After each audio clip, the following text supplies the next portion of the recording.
नों जुदि मोजांब्ला नों मोजां कमेन्ट हरगोन नों जुदि नोंनि गोसोआ गाज्रिब्ला नों गाज्रि कमेन्ट हरगोन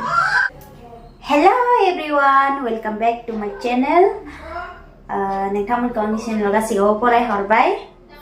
नोंथांमोना साननो हागौ जे दिनै माने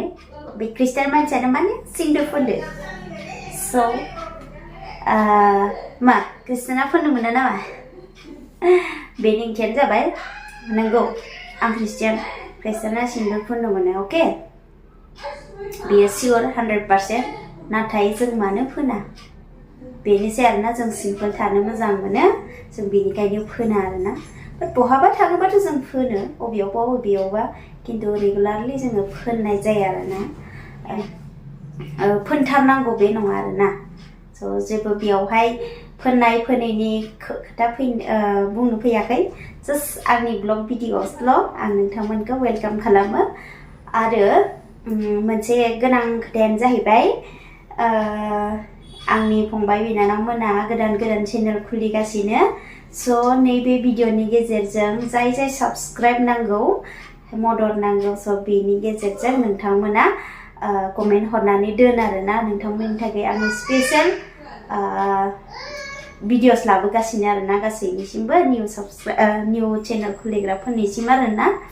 स' गोजोनथाव जोबोद स्पेशली अनलि फर निउ चेनेलफोरनि थाखायल' दे गोदान चेनेलफोरनि थाखायल' आङो दायो नेक्स्ट टाइम आङो हाजागासिनो लाबोनो स' नोंथांमोना कमेन्ट हरनानै दोन जाय साबस्क्राइब लुगैदों गावजों गाव हेल्प होलायनांगोन आरोना खिन्थु एसेयावनो नोंथांमोननिसिम आंनि बे सुंद' भिडिअ'सखौ लाबोनाय जाबाय स' गोजोननाय थाबाय माबायदि नुदों लोगोफोर कमेन्टआव जरुर कमेन्ट करना आपके बहन के लिए बिनानावनि थाखाय नम्बरनि थाखाय अन्नानै मोनसेथ' लाइक खालामनानै होदो स' आसा खालामो नोंथांमोना मोजां मोनगोन होननानै आरोना नों जुदि मोजांब्ला नों मोजां कमेन्ट हरगोन नों जुदि नोंनि गोसोआ गाज्रिब्ला नों गाज्रि कमेन्ट हरगोन स' आंनि भिडिअ'सआव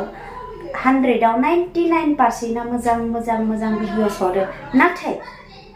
1% मानसियाल' जे आंनियाव माने गाज्रि कमेन्ट हरो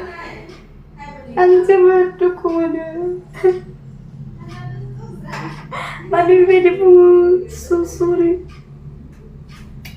मा आं सानदों नामा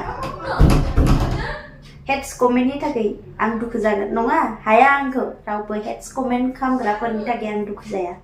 नों उखैलायबाय बे खुगा फिसाया उखैलायबाय हाय होन दे होमबा आयु मा नांगौ बुं थां अरेन्ज लाय थां आंनोबो लाय थां अरेन्जआ आंबो जानो डिउटियावनो दङ ना बेनिफ्राय मा होनो दसे सम मोननायखाय कास्टमार गैयैखाय ओरैनो फैनाय जाबाय आरोना स' मोजां मोनोबालाय खालामना होदो नैबे आंनि फिसाजोनि थाखायबो गुलुमुलु टिक्लुक्लुनि थाखायबो ने दे दोनसै दे मामा दे अके बाय फिसाजो आंना डिस्टार्बथार नै फिसाजोआ डिस्टार्बथार